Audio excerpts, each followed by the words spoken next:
been making program-related investments in the foundation. I formed the foundation about the same time that the center was endowed.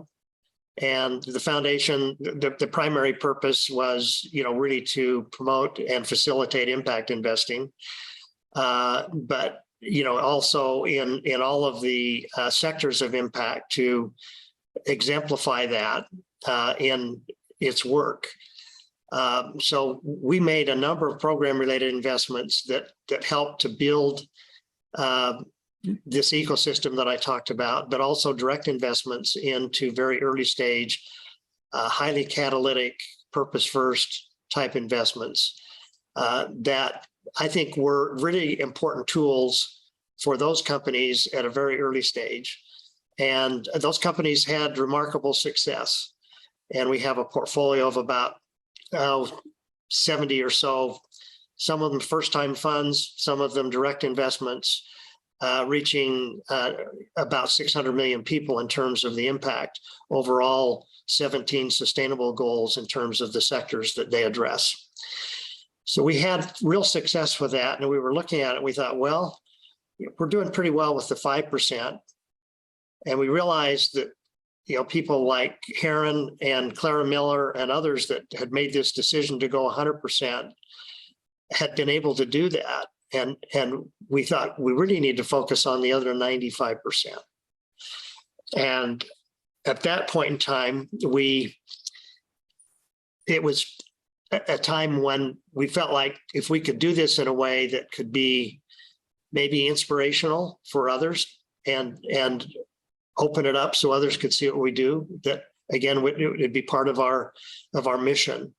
And it took us about 4 years. And we also made the conscious decision to do it across asset classes in a balanced portfolio, so that there was a pathway that was more traditional for many of the investors in the field. So we have public assets, private access, private equity, fixed income, all of the typical asset classes that you'd see in a classical portfolio.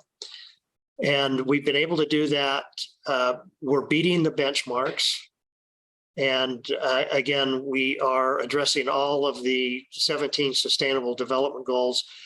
About, I would say 40% of our investments are outside of the US, 60% are inside the US, and 73% of the managers are what I would say diverse in terms of either minority owned, BIPOC, at least 50% owned, or C-level management. So it's really interesting because when we set out to do that, we didn't necessarily have a quota, but we simply wanted the most impactful and impressive managers. And we found that those with lived experience and those that were more diverse really met those criteria and have been very successful.